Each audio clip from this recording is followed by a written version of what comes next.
Vamos a ver, aquí van a haber sorpresas impresionantes, pero por ahora, prepárese aquí, vas a pasarlo rápido sin la flecha, porque no quiero que se ponga después. Aquí va a haber sorpresas, vuélvela de nuevo, y van a haber sorpresas tremendas sobre Guadalupe. Se van a dar cuenta, regresan un momentito rápido a Guadalupe, se van a dar cuenta ustedes de algo sumamente sorprendente en esta imagen, se van a dar cuenta de cosas sorprendentes, y se van a dar cuenta que la Guadalupe mexicana y la famosa Guadalupe española son totalmente diferentes la una de la otra, aunque las dos son sumamente misteriosas y las dos tienen trasfondo profundamente oscuro y las dos tienen trasfondo desde antes del cristianismo. Las dos famosas imágenes, la Guadalupe mexicana y la famosa Guadalupe española. Vamos a hablar en este tema ahora de esa manera. Y vamos rápidamente al pasaje de la palabra del Señor. Dice, y esto no es sorprendente, porque el mismo Satanás, dice el apóstol San Pablo, se disfraza de ángel de luz. Así que no es extraño si también sus ministros se disfrazan de ministros de justicia, cuyo fin será conforme a sus obras. Segunda de Corintios 11, 14 y 15. Sigamos con otro pasaje que quiero llegarle. Antes digo, está hablando el apóstol San Pablo, antes digo que aquellos que los gentiles sacrifican, a los demonios los sacrifican y no a Dios. Y no quiero que vosotros os hagáis partícipe con los demonios. No podéis beber la copa del Señor y la copa de los demonios. No podéis participar de la mesa del Señor y de la mesa de los demonios. Aquí está hablando 1 de Corintios 10, 20 al 21, para que tomen datos específicos directamente. Sigamos. Y aquí, cuando el Señor está hablando con su pueblo de Israel, el Señor siempre advirtió una y otra vez a su pueblo de Israel, y uno no se puede explicar cómo es posible que los judíos vieron al Dios poderoso haciendo milagros extraordinarios, abriendo el mar rojo, haciendo las 10 plagas en Egipto, dándoles aguas del desierto, mandándole las nubes en el día para sofocarles el calor. Tantos milagros extraordinarios que el pueblo de Israel vio del Dios Todopoderoso. Constantemente el pueblo estaba cayendo, arrastrado, seducido por este espíritu de idolatría. ¿Se da cuenta? Es un espíritu fuertísimo en esa manera. Cuando el pueblo de Israel está a punto, pero a punto de entrar a la tierra prometida, está el general Josué, está Caleb, y por supuesto está Moisés, que ya está dando las últimas palabras para despedir al pueblo de Israel. Ya saben ustedes que Moisés no se le permite entrar a la tierra prometida, pero sí se le permite ver la tierra prometida. Él va a pasar a la presencia del Señor, y antes de pasar, él da una palabra bajo el poder de Dios de advertencia fuertísima a su pueblo de Israel. Él sabe que cuando el pueblo de Israel traspase el río Jordán, va a encontrar una tierra cuyos moradores de esa tierra son paganos que acostumbran toda clase de práctica de los diferentes deidades espirituales. Veamos a ver la palabra aquí. No hay necesidad, creo que estén apagando la luz, es suficiente, tenemos buena vista. Veamos a ver lo que dice aquí. Deuteronomio 18, 9, 12. Dios le dice, antes que el pueblo entre a la tierra prometida, le dice, cuando entres a la tierra que Jehová tu Dios te da, no aprenderás a hacer según las abominaciones de aquellas naciones. No sea hallado en ti quien haga pasar a su hijo o a su hija por el fuego, ni quien practique adivinación, oiga bien qué interesante, ni agorero, ni sartílego, ni hechicero, ni encantador, ni adivino, ni mago, ni quien consulte a los muertos. Y esto es muy sumamente importante, porque dentro de la religión católica, universalmente hablamos, se exalta en gran en una manera súper poderosa la consulta de los muertos. ¿Y cómo? Muy sencillo, se lo meten muy disfrazado con la palabra santo. Averigua quiénes son los santos en la Iglesia Católica. Todos son muertos, todos son personas muertas. Muchos de ellos, algunos ni existieron en historia, como el caso del indio Juan Diego, que vamos a ver más adelante. Otros supuestos santos en su vida real, cuando vivieron, fue muy cuestionada. Y aunque haya sido una ejemplar vida, con todo y eso, Dios prohíbe consultar cualquier imagen de una persona muerta, cualquier memoria de una persona muerta. No podemos consultar a los muertos. Sin embargo, no hay un solo católico que no consulte a los muertos disfrazados de santos. Aparte de eso, que van a consultar a los brujos para oír la voz de su muerto. Vemos aquí el caso de esta artista mexicana que ahora que se le murió su hija, ella constantemente sale hablando en la televisión que ella tiene una bruja y que escucha la voz de su hija. Eso está penalizado por alguna poderosa razón, penalizado totalmente por la palabra de Dios. Dice, ni adivino, dice, ni mago, ni quien consulte. Mire lo que está diciendo aquí. Ni quien consulte a los muertos. Y luego dice el Señor, porque es abominable para Jehová cualquiera que hace estas cosas. ¿Qué significa la palabra abominable? Es una palabra profundamente fuerte en el vocablo, en el significado hebreo. El significado más común que se le da, la definición más común que se le da a la palabra abominable, tienen dos, los expertos hablan de dos definiciones. Una es, cuando dice abominable, da un ejemplo bastante feo, bastante horrible. Dice como por ejemplo, cuando alguien se vomita a la par tuya, no solamente aquel hedor que surge de aquella vomitada, te hace sentir tan repulsivo aquel olor, y tan repulsivo la persona que está a la par. Esa es la definición que da uno de los expertos, abominación. Y la otra es, abominable es que no soporta ver a esa persona de frente. Cuando es abominable, le cae sumamente abominable. Entonces, cuando Dios está diciendo, porque es abominable delante de Dios cualquiera que hace estas cosas, quiere decir que Dios no soporta a ninguna persona, así se diga ser la persona más santa, pero si es idólatra, si consulta a los muertos, si consulta a los adivinos, si hace toda esta cosa, a los actoreros y todo, es una persona abominable, profundamente abominable delante de Dios. Está profunda esta parte. Dice, abominable para Jehová cualquiera que hace esta cosa. Y luego viene la advertencia del Señor a su pueblo de Israel. Miren lo que dice. Y por estas cosas abominables, Jehová tu Dios expulsa a estas naciones de tu presencia. Es decir, las naciones que están poblando la tierra prometida que va a entrar a Israel. Es decir, ¿por qué? Porque muchos se preguntan, pero ¿cómo es posible que Dios es malo? Mira cómo manda a quitar a la otra gente, necesita esa gente, pero Dios le da la respuesta. ¿Por qué desarraiga a esos pueblos? Y aquí puede venir una gran pregunta también. ¿Qué ha pasado con múltiples de tribus de indios? ¿Cómo es que han sido desarraigadas en su totalidad? En algunos países, en su totalidad. Muchos pueden decir el espíritu conquistador de la nación, muchas otras cosas, pero puede tener también significado de parte de Dios.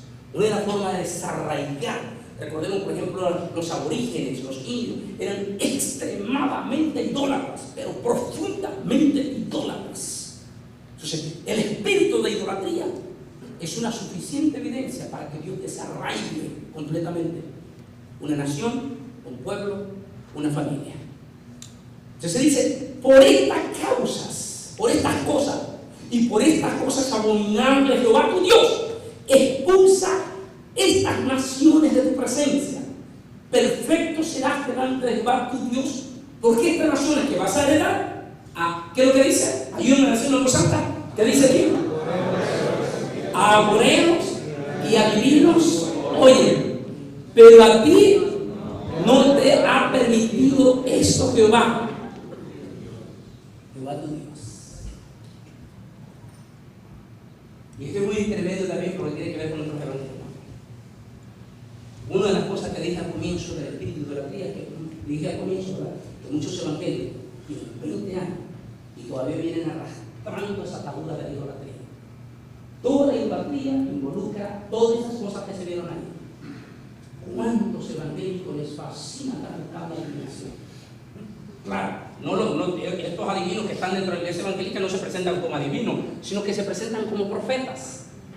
Y los hermanos andan detrás de ellos como cuando eran católicos, buscando a los famosos brujos, a los famosos magos, a los famosos psíquicos. Y entonces, a ver qué le adivina, a ver qué le habla del futuro. A ver ¿para qué quiere saber usted del futuro? Lea la Biblia y dice el futuro. No tiene que estar buscando un profeta, ya solamente lea la Biblia y está todo. Directamente.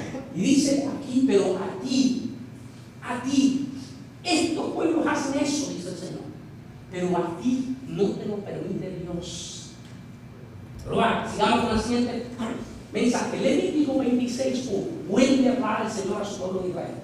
Dice: no haré para vosotros ídolo, ni escultura, ni os levantéis estatua, ni pondréis en vuestra tierra piedra pintada para inclinaros ante ellos, porque yo soy Jehová vuestro Dios. Esto es muy importantísimo, porque se van a dar cuenta que todas las famosas vírgenes y muchos, comillas, santos aparecidos en la Iglesia Católica, dos cosas: o aparecen en una cueva, o todos son un tallado de piedra, igual como en el tipo antes del cristianismo. Y aquí el Señor está hablando, está operando el mismo espíritu antes del cristianismo, y ese mismo espíritu ahora dentro del cristianismo, disfrazado de cristianismo. Y aquí está hablando, dice: cuidado, dice, ni pondréis en vuestra tierra piedra pintada para inclinaros ante ella, porque yo soy Jehová vuestro Dios. Guardad mis sábados y reverenciad mis santuarios. Yo Jehová, dice Levítico 21, 26. A ver qué tenemos siguiente aquí, siguiente página. Dice, otra vez hablando Jehová aquí, en Deuteronomio 29, 17, 18. Está diciendo aquí el Señor: habéis visto sus abominaciones y los ídolos de madera y de piedra, de plata y de oro, que tienen consigo. No sea que haya entre vosotros hombre, mujer o familia o tribu cuyo corazón se aparte hoy de Jehová, nuestro Dios, para ir a servir a los dioses de esas naciones. No sea que haya en medio de vosotros raíz. ¿Ve bien? Raíz. ¿Qué decíamos del problema de muchos cristianos? Se convierten a Cristo, tienen 20 años de estar en Cristo, pero no se desligan de la raíz del espíritu de idolatría. ¿Saben dónde lo estamos viendo? Y estoy preparando a ver de qué manera un estudio completo de esto. Lo estamos viendo donde están cayendo evangélicos, pero como en chorros, cantidad de evangélicos, atraídos por ese espíritu. Los famosos encuentros. En los famosos encuentros, que son prácticas exactamente que involucran todos estos espíritus. Multitudes de evangélicos están cayendo ahí. Pero evangélicos de 15, de 20 años, ¿qué pasó con estos evangélicos? Aún pastores. ¿Qué pasó? La respuesta la tenemos aquí, en Deuteronomio 29, 17, 18. El problema está en que no han cortado con algunas raíces que vinieron arrastrando del paganismo. Y Dios, que conoce el corazón de su pueblo, cuando Él está hablando, Él sabe que en su pueblo, y lo está diciendo que algunos, dijo, puede ser que algunos ahí no hayan cortado de la raíz por completo este problema. Sigamos a ver. Y aquí entramos ya al fenómeno de la Virgen, y por ende ya nos vamos a ir metiendo a Guadalupe. Aquí entramos el fenómeno. ¿De dónde aparece la palabra Reina del Cielo? ¿Es acaso hasta que María existió? ¿Fue realmente como supuestamente dice la famosa historia del catolicismo? Que dicho sea de paso, estas historias católicas no se patentizaron sino hasta después del siglo VI. Es decir, la misma Iglesia Católica antes del siglo VI no conocía esta famosa versión de la famosa María que ascendió al cielo y que fue proclamada Reina del Cielo. Es decir, la misma Iglesia primitiva no hay ninguna evidencia. Los católicos dicen que María murió en la ciudad de Éfeso. Recuerde que el último apóstol que murió fue el apóstol San Juan. Entonces dicen ellos que el apóstol San Juan se la llevó a Éfeso, lo cual es probable que sea cierto. Y que los católicos dicen que ella no murió en Éfeso, sino que ascendió a los cielos en cuerpo y alma María. Es una historia solo de ellos. Como dije, misteriosamente no hay ningún relato, ni en Éfeso, ni en los primeros 5 siglos, de que algún padre de la iglesia haya hablado de que María ascendió a los cielos. Esta historia la vienen a patentizar en el siglo VI, como vamos a ver adelante, y lo que vinieron a hacer sencillamente fue adoptar una vieja reverencia de idolatría desde la época del Antiguo Testamento, traerla al cristianismo, cambiarle el nombre a un nombre cristiano. Utilizaron las mismas diosas paganas del Antiguo Testamento con los diferentes nombres que tenían allá y las trajeron al supuesto cristianismo, le cambiaron el nombre y le pusieron María. Y de María han inventado un montón de nombres, un montón de nombres que vienen, son barbaridades, que se viene desde Fátima y no sé cuántas, se pueden imaginar ustedes, que inventaron. Pero todo viene de ahí. De ahí ellos necesitaban atraer el espíritu de idolatría a la Iglesia Católica. ¿Para qué? Para atraer multitudes. Mire qué interesante. Y esto es muy importante para muchos pastores que están viendo este estudio. Cuidado, pastores, porque pueden caer en la trampa de Satanás, que es muy astuto. Muchos quieren llenar su templo a como dé lugar. A como dé lugar. Y me gusta la frase que utiliza mi gran amigo Miguel Rosell, cuando él dice: Satanás no tiene el más mínimo problema en llenarte una iglesia y mandarte 5,000 personas de un solo chorro a la iglesia. No tiene ningún problema. Si él sabe que en esa iglesia la verdad no va a estar a plenitud y va a estar a media, así que él no tiene problema en mandar a su gente ahí. De tal manera que esto es muy importante. Así es que los católicos se dieron cuenta que los paganos les fascinaba la superstición y todas estas cosas. Ellos necesitaban convertirse en un poder político. Entonces, ellos sabían que para poder mantener ese poder político había que hacer una sola cosa: mantener la fachada de cristiano, pero sacar la verdad, sacar la Biblia. Sacar la Biblia y meter todos los espíritus paganos.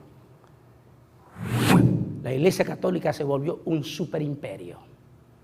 A mí no me sorprende que hoy en día tengamos tantísimas iglesias pseudoevangélicas con un paganismo descomunal dentro.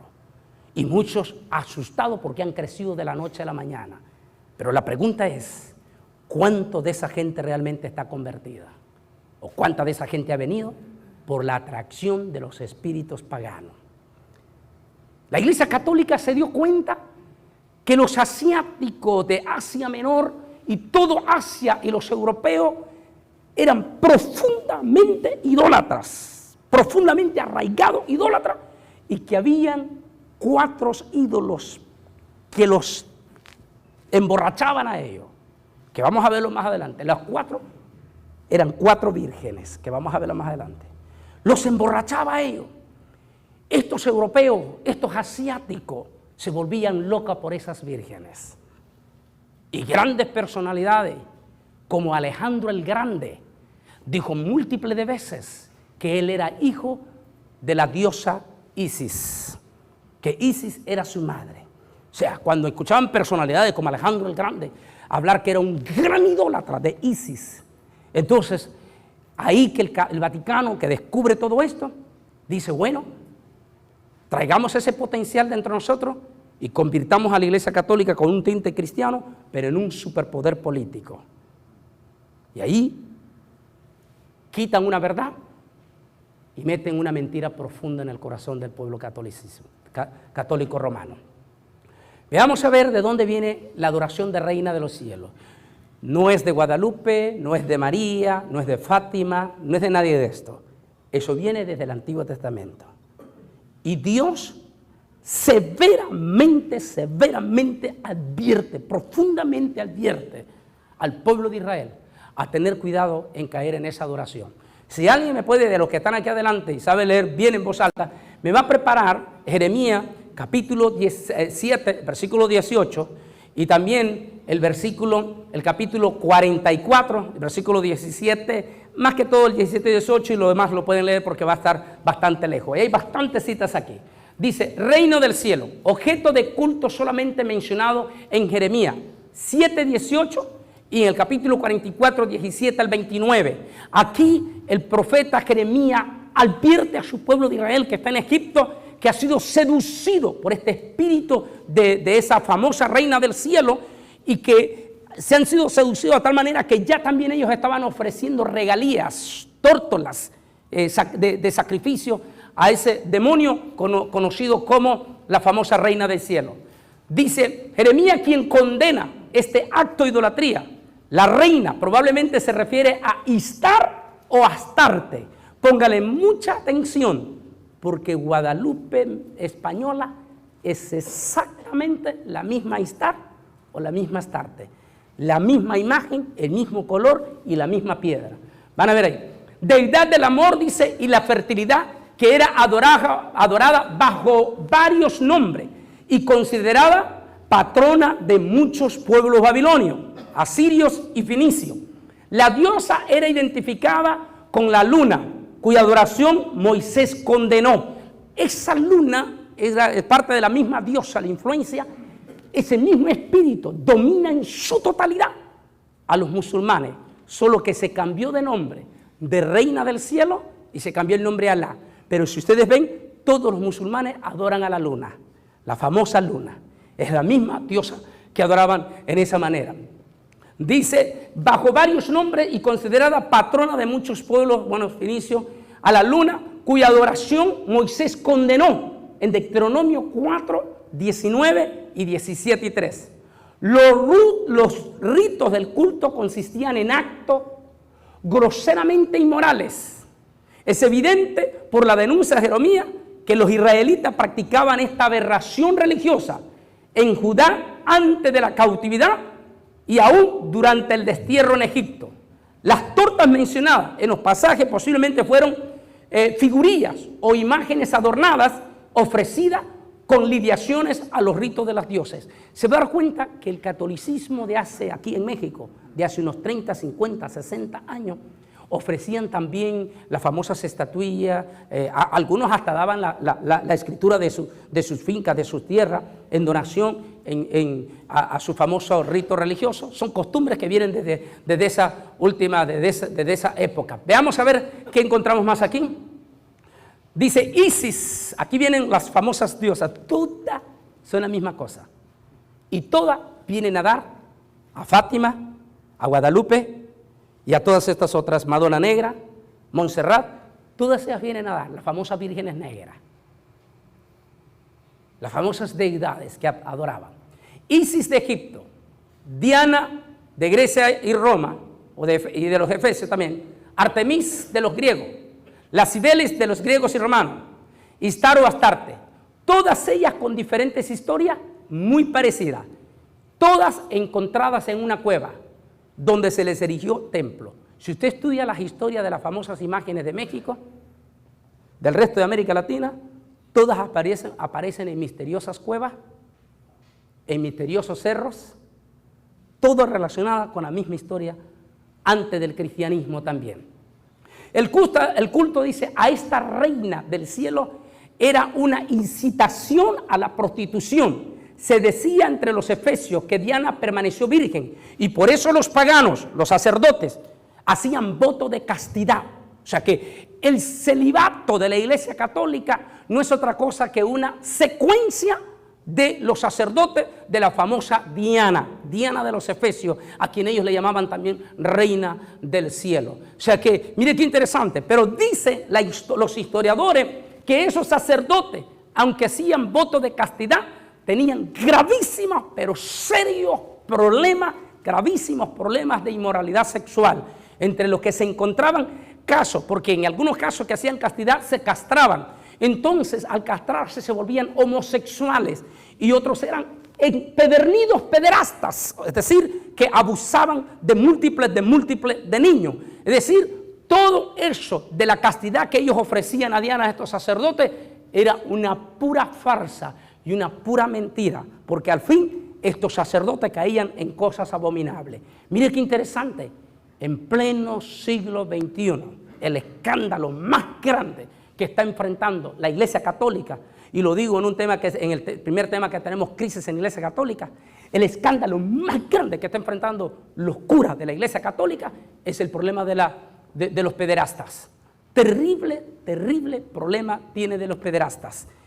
Múltiples de miles, miles de curas, miles de sacerdotes, en estos momentos demandados. Casos de 4.500, no menos de 4.500 solo en los Estados Unidos, en cuestiones de demanda. de problemas de pederastía. El caso más reciente, el gran escándalo de los Estados Unidos, hace unos meses atrás, en el Congreso de los Estados Unidos, cuando uno de los congresistas de Florida, republicano, famosísimo e importante, que luchaba y peleaba contra el espíritu del homosexualismo también resultó que era un gay que le gustaban los niños, era pederasta. Al descubrírsele a este congresista que lo obligaron a renunciar, dijo toda la verdad en las cámaras. Dijo que cuando tenía 13 años era monaguillo de una iglesia católica en Florida y el cura abusó de él. Y estos escándalos están en el mismo México, en España. Hay multitudes de libros escritos por mismos líderes católicos describiendo las terribles abominaciones de pederastas de los famosos curas que hacen voto de castidad o el celibato. Como dijimos, igual que con Diana, todo era una farsa, porque todos terminaban en actos abominables directamente, sobre todo espíritu de homosexualismo. Bien lo hizo el Señor. El Señor dice que varón y hembra los creó y los bendijo Dios, y Dios dijo, no es bueno que el hombre esté solo. Y entonces Dios hizo una mujer. O sea, Dios no está en contra del matrimonio en ningún momento. Y cuando se establece una ley que va en contra de lo establecido por Dios, las consecuencias son catastróficas moralmente hablando. Veamos a continuación, hablando más de estas famosas diosas. Aquí está. Fíjese bien en esta imagen de Astarte. Fíjese bien en la imagen. Es una famosa diosa negra que en el cristianismo se le va a cambiar a nombre de virgen. Una famosa diosa negra. Esta famosa diosa negra o imágenes negras que tanto espíritu de adoración acarrea entre los europeos y por ende en todo el mundo. Astarte, nombre griego y romano de Astoret, la suprema divinidad femenina de los fenicios, diosa del amor y de la fertilidad, como el de Baal, la complementaria divinidad masculina. Su nombre suele encontrarse en los primeros libros del Antiguo Testamento en la forma plural Astarot, hasta la época del rey Salomón de Israel en el siglo X a.C. No aparece el singular Astaret, simbolizaba al principio femenino en todos sus aspectos. Así como Baal simboliza la masculinidad, Astaret ha sido identificada con varias diosas griegas, la diosa de la luna, Selena, la diosa de la naturaleza salvaje, Artemis, y la diosa del amor y de la belleza, Afrodita, equivalente babilónica, y Asiria de Astarte. Todas ellas eran la misma cosa, con diferentes nombres, pero la misma diosa, los mismos espíritus de depravación. ¿Cuál es la historia de la famosa Virgen Católica? Fátima. Mencióneme a ver, las señoras que están aquí, a las famosas vírgenes. A las vírgenes, a las famosas vírgenes. Virgen del Pilar, la Virgen del Chorro, y tantas podríamos mencionar. Pero cuando usted le pregunta al cura, ¿y quién es esa Virgen del Chorro? ¿Y quién es esa Virgen del Pilar? ¿Y quién es esa Virgen del Cobre? ¿Y quién es esa Virgen? Todos ellos le dicen, es la misma María. ¿Qué era el problema de aquí? Astarte. Todas estas diosas que se mencionaban al final, era la misma Astarte. La misma diosa pagana, por el cual Dios severamente regañó y castigó al pueblo de Israel porque en algún momento llegó a ser seducido por este espíritu, por este demonio disfrazado de mujer. Recuerde una cosa importante lo que está en esta noche. Satanás no tiene ningún problema en ningún momento de disfrazarse de mujer como disfrazarse de hombre. Porque recuerde que en la deidad de Dios no existe la definición de sexo. O sea, no tiene ningún problema. Para Dios no hay ningún problema. Dios trata de igual manera a una mujer como de igual manera a un hombre en cuanto a la salvación. O sea, Dios no tiene. Satanás sabe eso, así que Satanás no tiene ningún problema de cambiarse y hacerse si con eso va a doblegar. Y él sabe que la debilidad de todo ser humano, es el sexo opuesto. Nos lo sacaron una costillita, dice ahí. Y entonces él sabe que todo ser humano, todo varón, todo hombre, tiene un problemita de matriarcado. Nos guste o no nos guste, lo aceptemos o no lo aceptemos, por más que se diga que los mexicanos son bien machistas, por más que se diga que son bien machistas, tienen un problemita de matriarcado. Y ese es un problemón grandísimo que lo ha traído todos los hombres desde el Antiguo Testamento. Ese matriarcado. Y Satán, que es tan astuto, utiliza ese matriarcado femenino para robarle la adoración del Dios verdadero, quitar la mirada del Dios verdadero, desviarla hacia la otra parte opuesta y de esa manera poner todo lo contrario de lo que Dios estableció. Interesante, ¿no? Veamos a ver, siguiente imagen. Aquí estamos las mismas diosas, las que ellas adoraban, todas venían a ser casi la misma con diferentes formas y hasta en diferentes colores. En este caso estamos viendo a Artemis y los famosos templos de la famosa Diana. Estos famosísimos templos, muy parecidos hoy en día con los templos católicos, muy parecidos. Afuera, toda la clase de orgías que se celebraba en los famosos carnavales. La palabra carnaval, que es una palabra que está compuesta por dos palabras, carn y Baal, que quiere decir carne a Baal. En todas las fiestas de los Baales y de la diosa Astarte o la famosa reina del cielo, mientras adentro los sacerdotes ofrecían los sacrificios a los ídolos, afuera había toda una fiesta de depravación sexual y todo. Vea las celebraciones de las iglesias católicas, la famosa romería. Mientras adentro unos están hincados, afuera hay toda clase de depravación. Ese es el mismo espíritu desde el Antiguo Testamento, el mismo espíritu lo estamos viendo. Aquí está el templo de la diosa Diana y aquí está afuera la depravación. Aquí está la famosa Artemis y miren las depravaciones que se están mostrando en las famosas imágenes. Es un espíritu de depravación, completamente. Ese mismo espíritu sigue operando en las famosas adoraciones de las vírgenes de hoy en día. Sigamos. Aquí estamos viendo Cibele, nombre latino de una diosa nativa de Frigia, Asia Menor, y conocida por los griegos como Ría, la mujer del titán Cronos y madre de los dioses olímpicos. Cibeles era una diosa de naturaleza y de la naturaleza y de la fertilidad, venerada en Roma como la gran madre de los dioses. Qué casualidad que el Vaticano sabía que ese espíritu dominaba a los romanos adoraban a la madre diosa. Ahora los romanos le han traído un nuevo dios, los católicos le han traído un nuevo dios a los romanos, con nombre de Jesucristo. Pero al fin y al cabo, a ellos no les interesa que los romanos adoren a Jesucristo. A ellos les interesa que los romanos sigan adorando a la famosa diosa madre. Y lo que hacen es cambiarle el nombre de las Cibeles a nombre de María. Pero sigue siendo la diosa madre. Ningún católico le da tanta importancia a Jesús como se la da a la famosa Santa Madre. El mismo dicho católico, el mismo dicho romano de antes. En las famosas procesiones de Semana Santa, que se supone que toda la atención en Semana Santa tiene que ser sobre Jesús, el sacrificio de Cristo Jesús. Sin embargo, muchos de ustedes fueron católicos. ¿Qué van rezando en todas las procesiones del famoso Vía Crucis? Santa María, Madre de Dios, para el papá. Directamente. Dice, la gran madre de los dioses, como Cibele gobernara sobre las montañas y fortalezas, su corona tenía la forma de una muralla y era también conocida por los romanos como Master Turrita. Es decir, el culto de Cibele estaba dirigido por sacerdotes eunucos llamados coribantes, que conducían a los fieles en ritos orgiásticos acompañados por gritos salvajes y una frenética música de flauta, tambores. Oigan, señores mexicanos, ¿qué es lo que se hace aquí? ¿A Guadalupe? ¿Cómo le llaman estos muchachos? ¿Cómo? Matachines.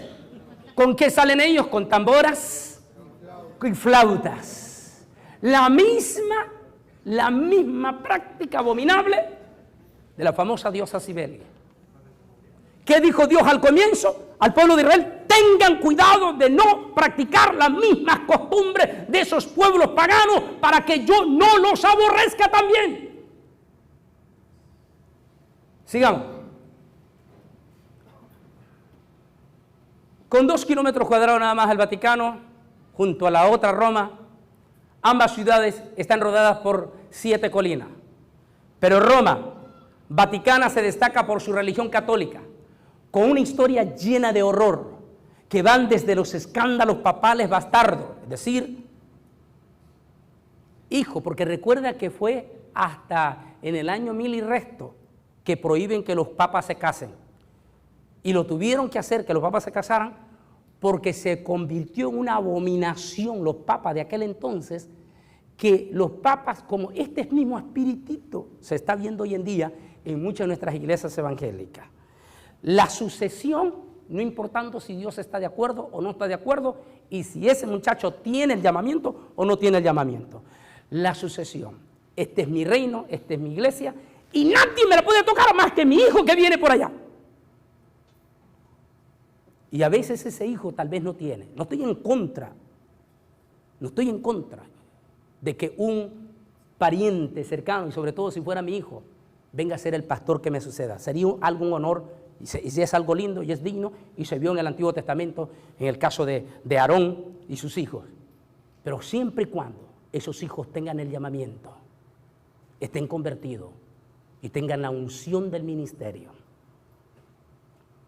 Pero en este caso no se piensa en eso, sino en una sucesión jerárquica. Y ahí es peligroso, porque entonces ya no está la voluntad de Dios, sino la voluntad del hombre, directamente. Y entonces aquí estos papas que cayeron en esa abominable tenían hijos bastardos, o sea, hijos extras matrimoniales.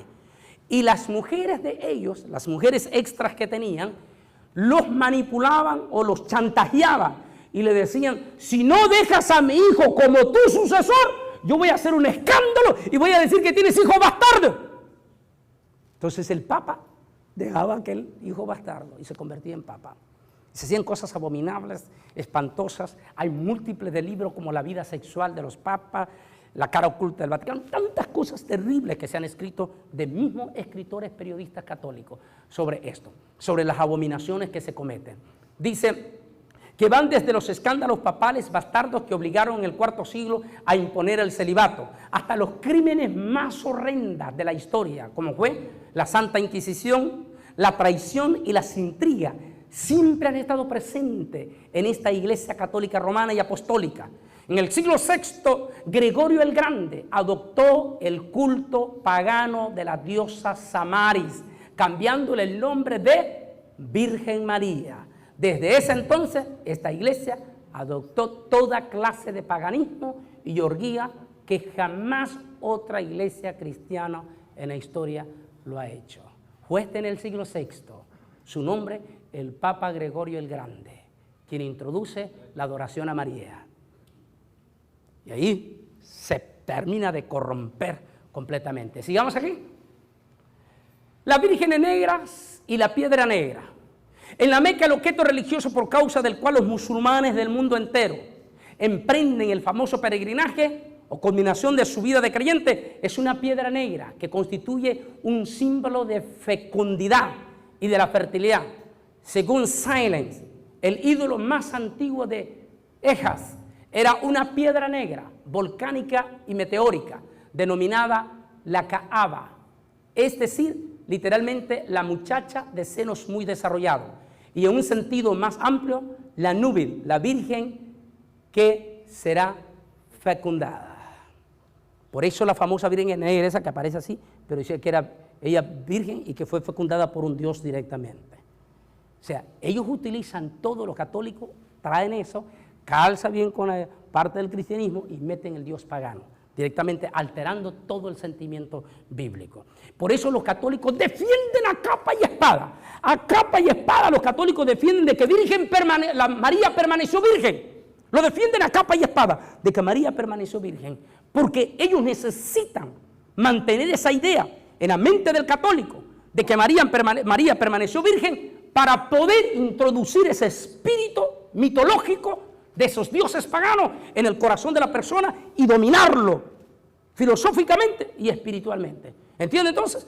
Por eso ellos defienden de que María siempre permaneció virgen aún después de haber tenido al Señor Jesucristo. Cuando la Biblia dice todo lo contrario, los católicos tratan de hacer creer como que el sexo Es un pecado. El sexo no es pecado mientras se lleve a cabo dentro del matrimonio.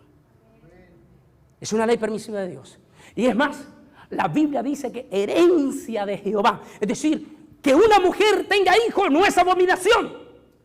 Porque la Biblia dice que herencia de Jehová son los hijos.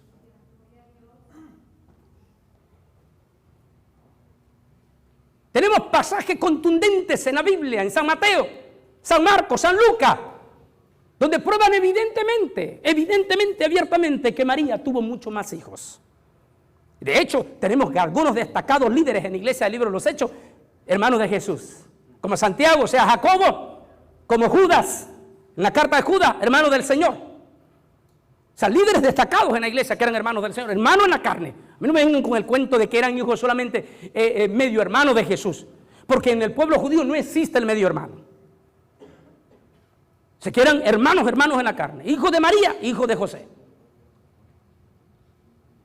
Y Mateo lo especifica claramente, en Mateo capítulo 13, claramente lo especifica, que eran hijos de José y de María, directamente. Así es que ahora entiende por qué los católicos tratan a fuerza de mantener la supuesta virginidad, cuando no está en contra de la Biblia, de que María estuviera casada. Legalmente María estaba casada, legalmente estaba casada.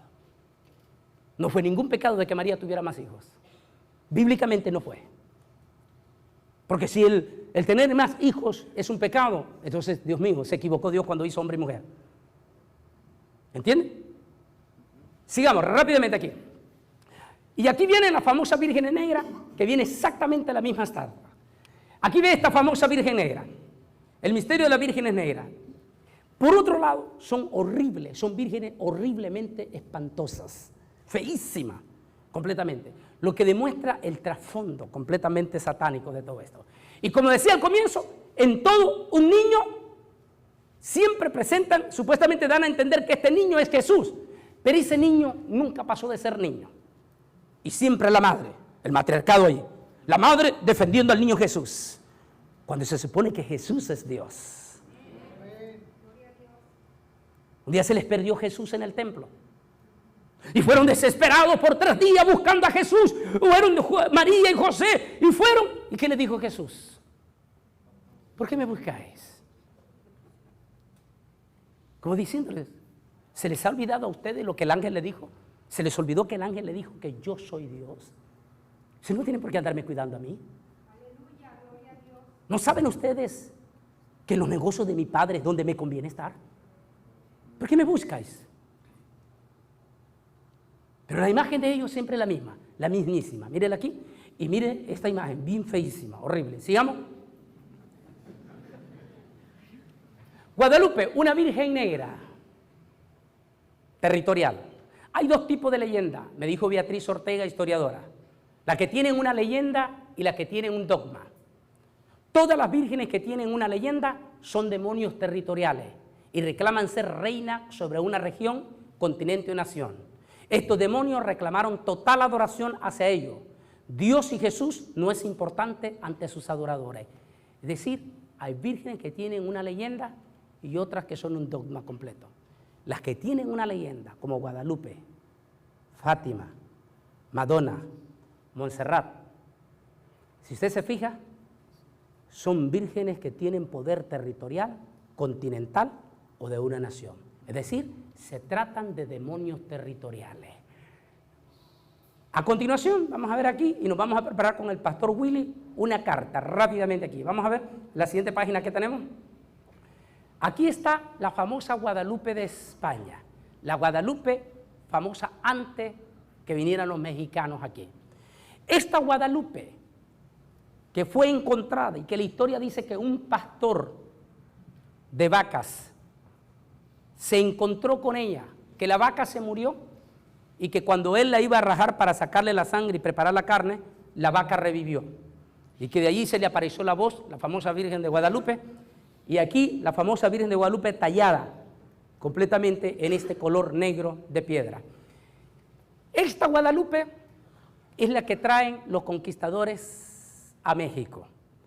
Pero resulta que unos siglos después la Guadalupe española es cambiada por otra Guadalupe. Y ahí entra una controversia entre los frailes españoles y los franciscanos que vinieron a México.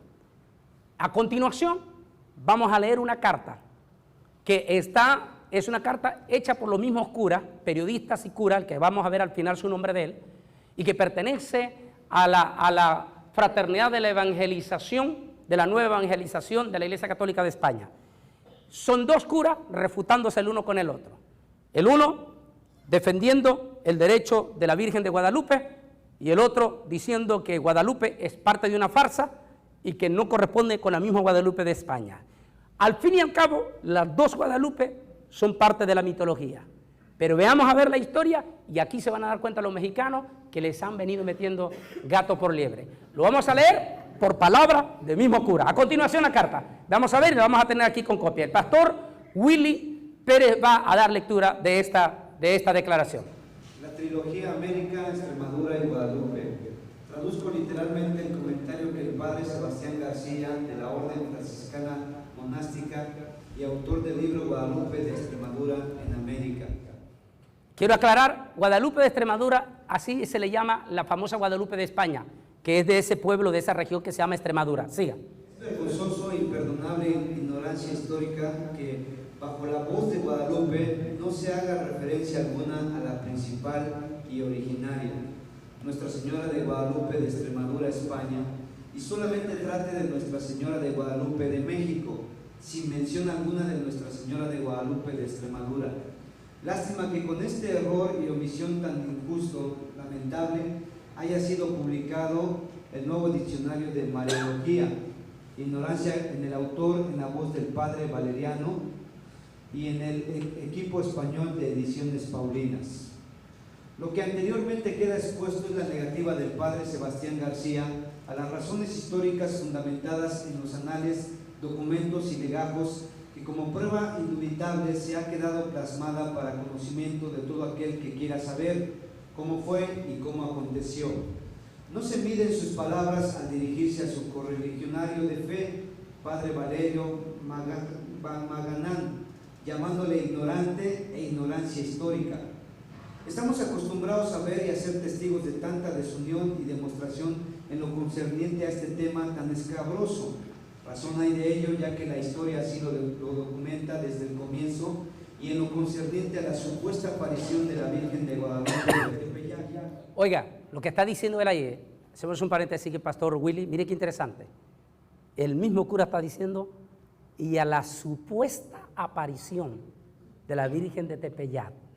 Y lo va a argumentar a continuación él, este mismo cura, va a argumentarlo con todas las evidencias históricas de líderes franciscanos y dominicos de esa época. Vamos a continuar, sigue leyendo el pastor. Los cronistas de Indias así reflejaron las desavenencias entre religiosos de la orden de los franciscanos y dominicos.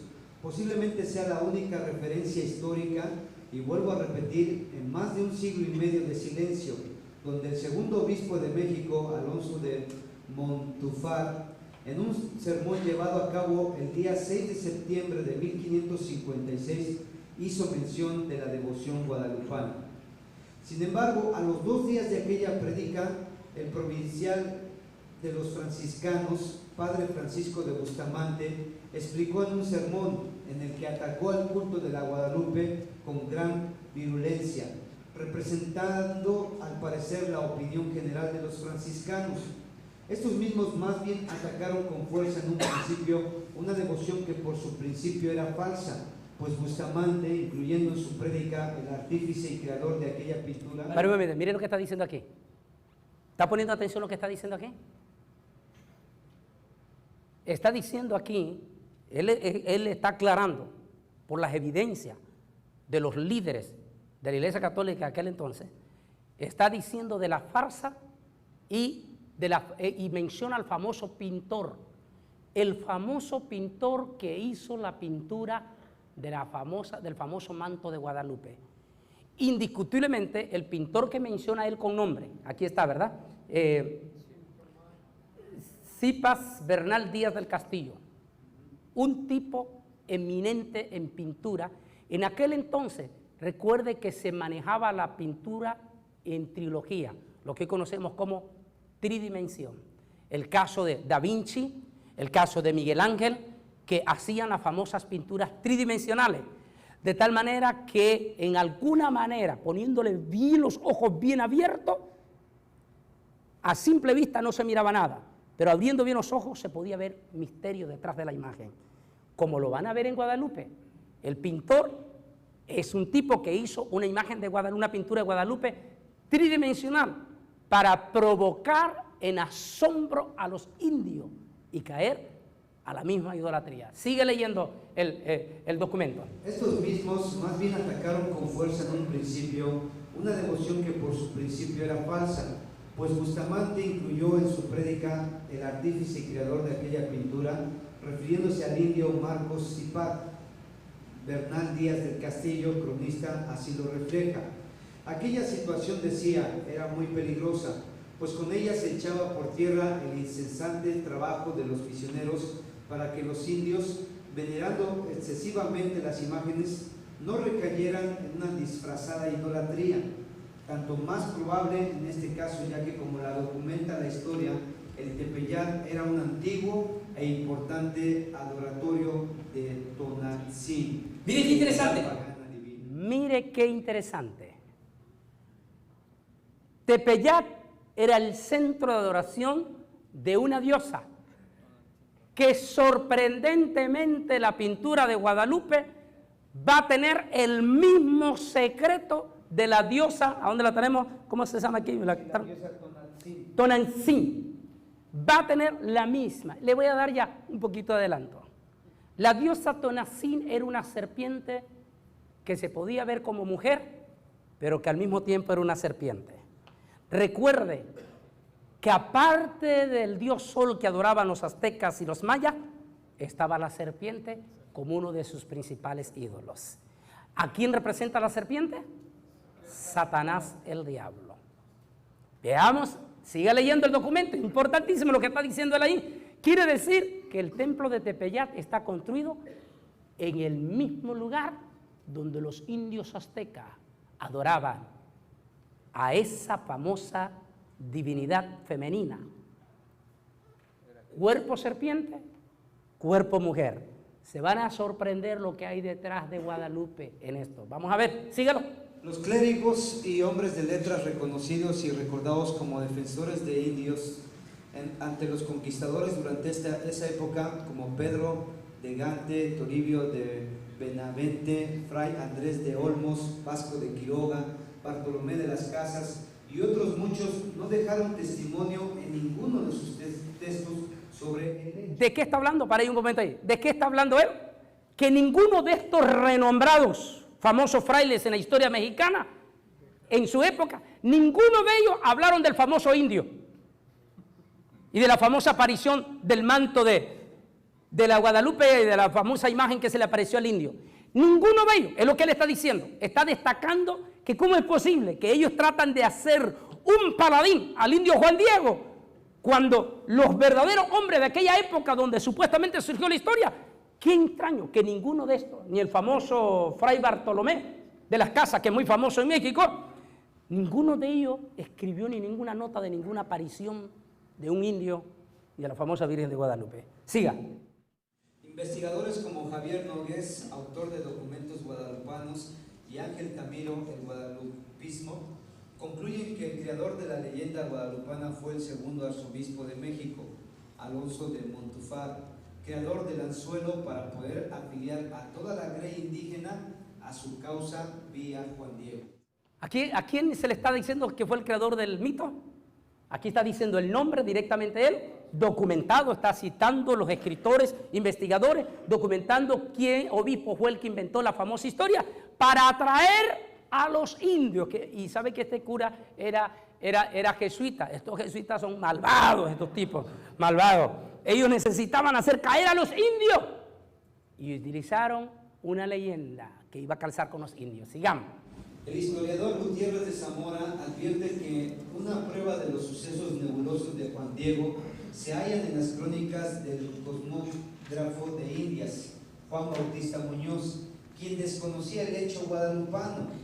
En los documentos por él ordenados, que son todos los que existen en la posteridad a 1531, no se menciona el hecho y menos aún la existencia de una prueba más que... O sea, el tipo está, mire qué tremendo, el mismo cura le está demostrando con hechos, con hechos.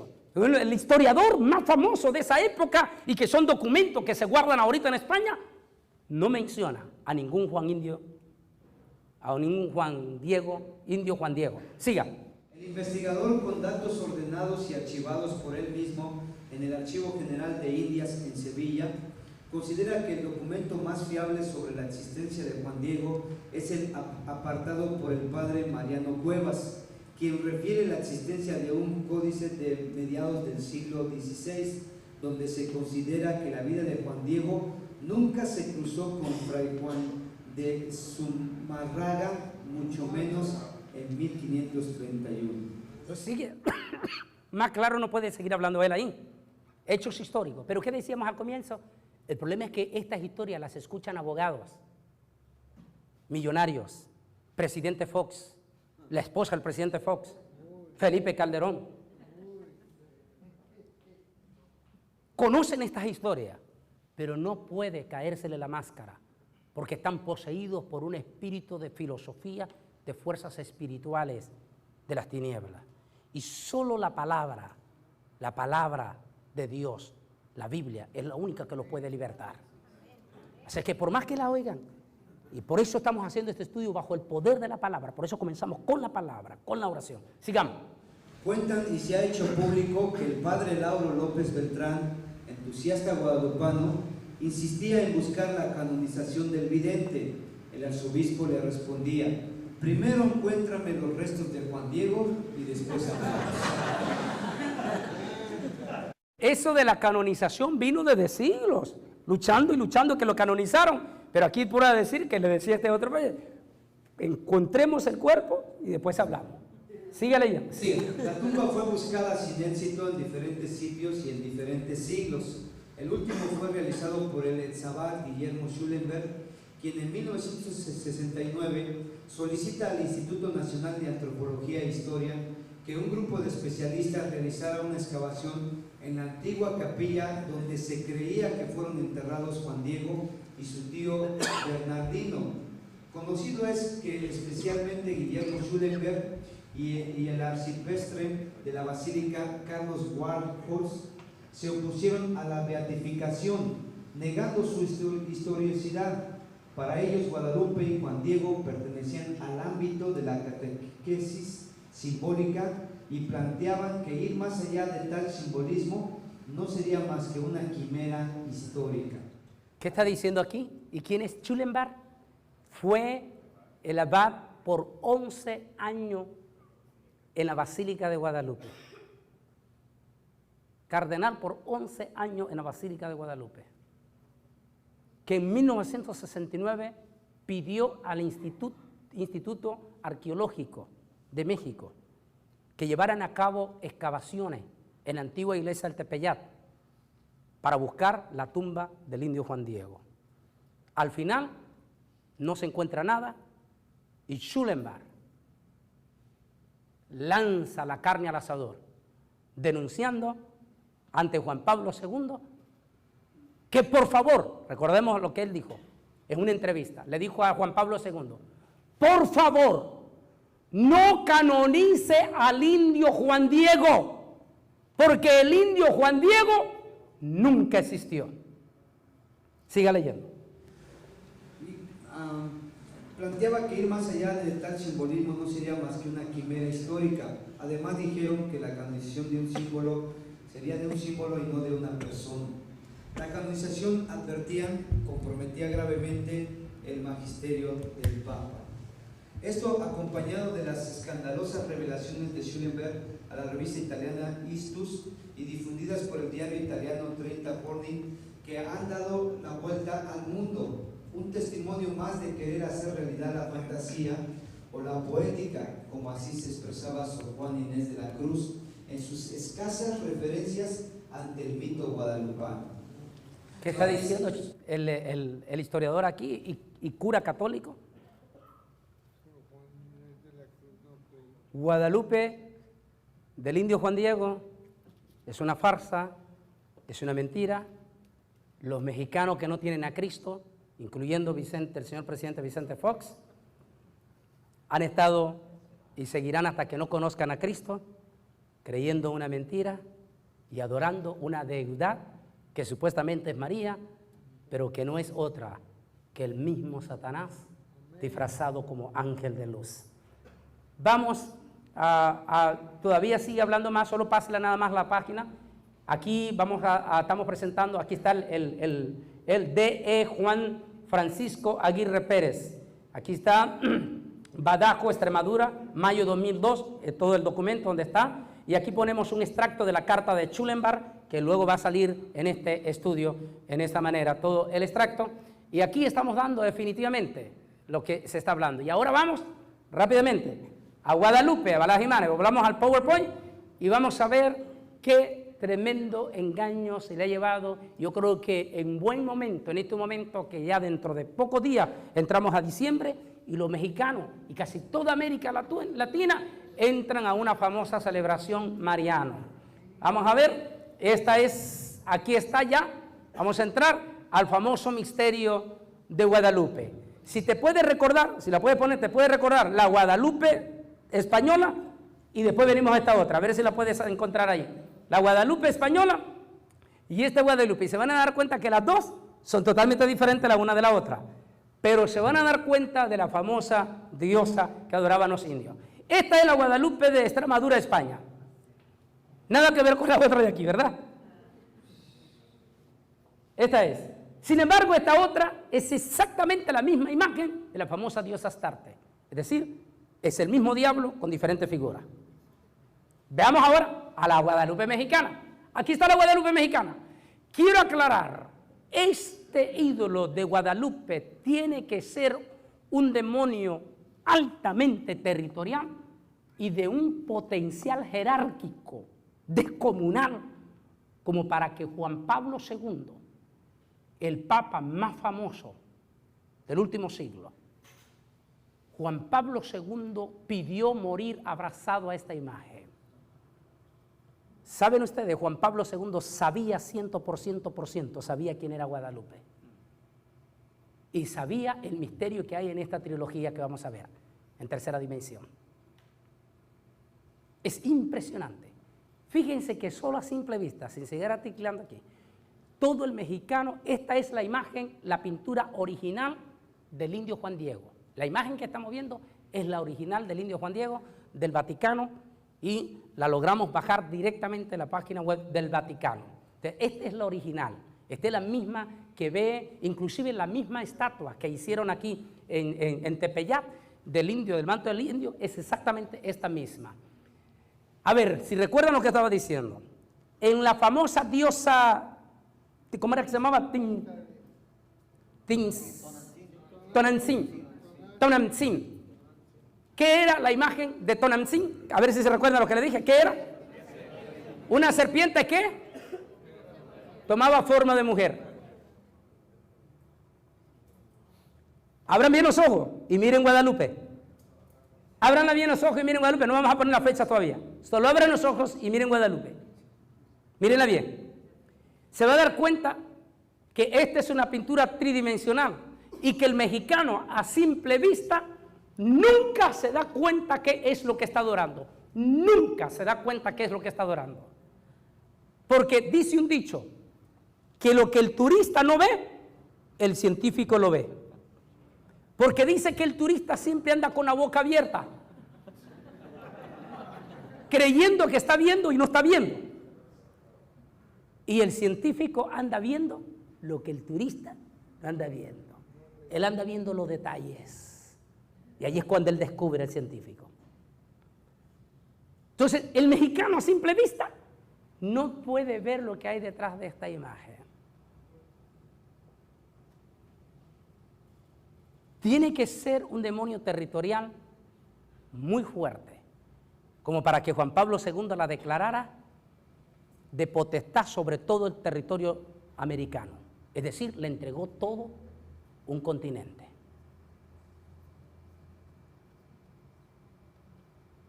¿Quién era Juan Pablo II? Lo digo en un tema que se llama El nuevo Papa camino al falso profeta. Posiblemente el más grande prototipo del falso profeta. Eso quiere decir que él es un superpoderoso espíritu de demonio. Estaba poseído sobre Juan Pablo II. Ese demonio es el que reparte sobre los otros demonios poderes territoriales.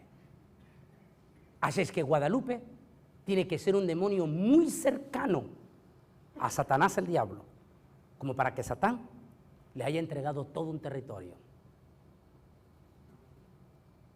Veamos a ver, ahora sí vamos a clicar. ¿Ya vieron? Mírense otra cosa, no le cliqué todavía. Mire otra cosa. Mire otra cosa sorprendente aquí. En Guadalupe va a encontrar usted la trilogía de la Trinidad Diabólica.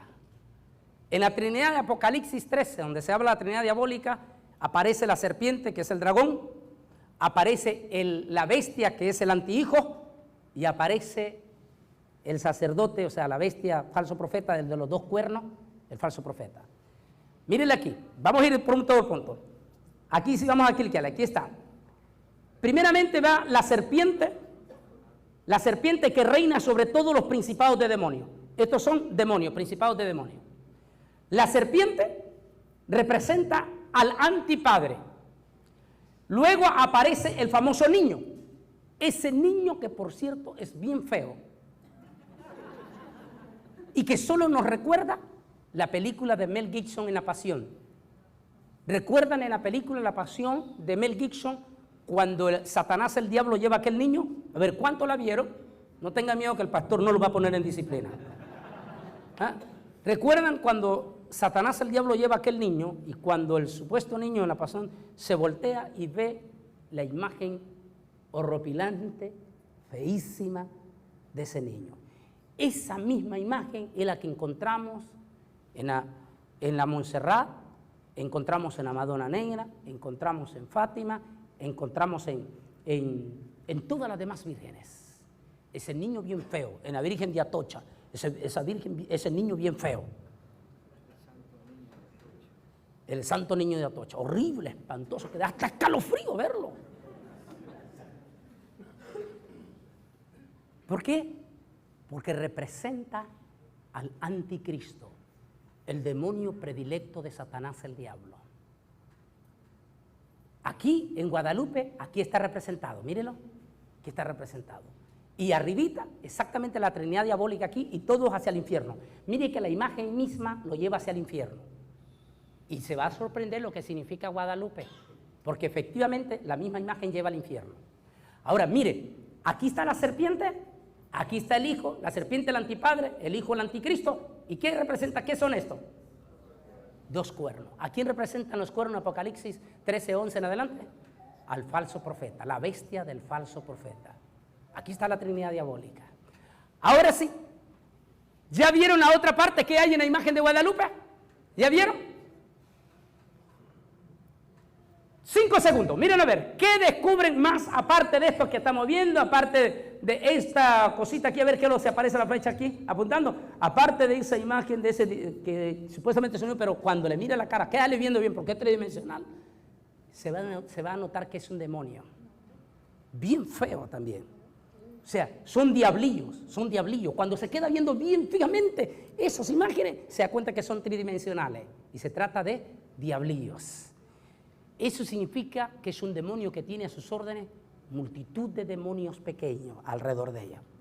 Ahora, ¿qué más vieron? ¿Qué más descubrieron? ¿Saben? Vuelvo a preguntar. ¿Cómo era la diosa de... ¿Cómo díganmelo a ver? Como un buen mexicano se acuerda bien. ¿Ah? Tonantzin.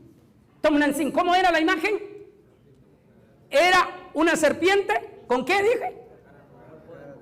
Con cuerpo de mujer. ¿Ya vieron qué es Guadalupe? Vamos la flecha, descúbranos. La siguiente flecha. Dan los cuernos. La siguiente. ¿Qué es esto que ven aquí ustedes? Mírenlo bien. Mire, aquí viene el cuerpo de la serpiente. Sigue y se convierte en la cara de una mujer.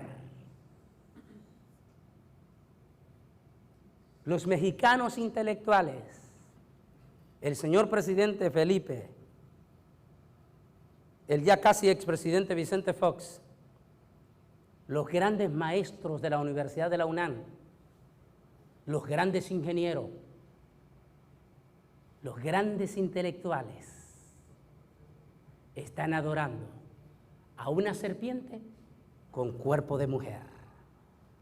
¿Y qué dice Apocalipsis 12, versículo 7? Habla de la serpiente antigua que se llama Diablo y Satanás. Cada vez que un mexicano se inclina ante Guadalupe, ¿ante quién se está inclinando? Ante la serpiente. Ahora entiende por qué los indios maya y los indios aztecas cayeron como moscas. Porque solo le cambiaron el nombre de su diosa. Solo le cambiaron el nombre de su diosa, pero siguió siendo la misma diosa que ellos adoraban. La debilidad profunda que estaba en su corazón de adorar a la serpiente. Y ese espíritu traspasó a todos los mexicanos de ascendencia española. Y los mexicanos que creen que están con sinceridad adorando a María, han caído en un abominable chantaje, mentira. Y no están haciendo otra cosa que adorando a la misma serpiente. ¿Una imagen más? ¿Una imagen más? No, regrese a la letra que está atrás, a ver, ¿qué decía? Pásamelo. ¿Qué pasó ahí? Vamos a ver. ¿Qué era lo que había? Sigue adelante. ¿Qué era lo que había? Estamos adelante, ¿verdad? Sigue adelantando de ese. Y esto no es sorprendente, porque el mismo Satanás se disfraza de ángel de luz. Así que no es extraño también si su ministro se disfraza de ministro de justicia, cuyo fin será conforme. ¿Tenemos más imágenes después de esta? ¿O esa es ya la primera?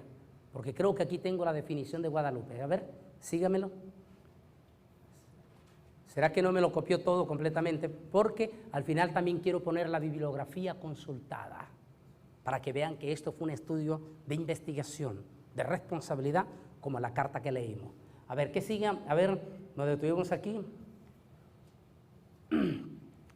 Si aquí ya viene hablando de lo que se habló, sigue pasando adelante, del supuesto llamamiento que se le apareció al indio Juan Diego, que le dijo: Juanito, Juanito, por favor, dile al fraile que me construya una iglesia aquí. Ya sabemos cómo el cura desbarató completamente esa historia.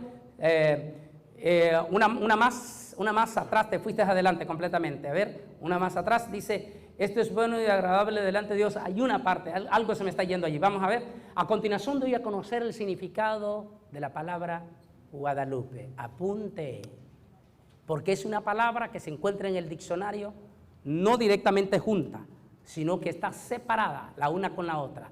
Recuerde que Guadalupe es un nombre indígena, compuestas. Recuerde que los nombres indígenas son nombres compuestos por varias sílabas o por varias palabras que las unían. La palabra Guadalupe viene compuesta de dos palabras. Aquí viene, a continuación. Dice Guada, lugar de arenas movedizas, dice el diccionario. Lugar de arenas movedizas, donde se tragan a las personas. ¿Han visto las películas ustedes donde va corriendo alguien en un bosque y cayó en una arena movediza y se lo tragó y se fue a las profundidades de los abismos? Guada significa arenas movedizas o lugar donde se va a las profundidades de los abismos. Lupanar, la otra palabra, para que después la junte las dos, ya está guadalupano. Lupanar, casa de prostitución. Es decir, el mismo espíritu de Astarte, de Isis, de Diana y de todas las diosas paganas.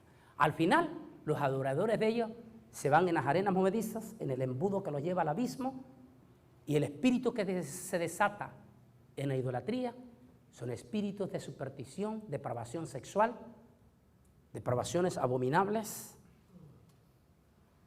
El nombre de Guadalupe, si hay alguien aquí que se llama Guadalupe, espero que la Constitución mexicana le pueda cambiar el nombre.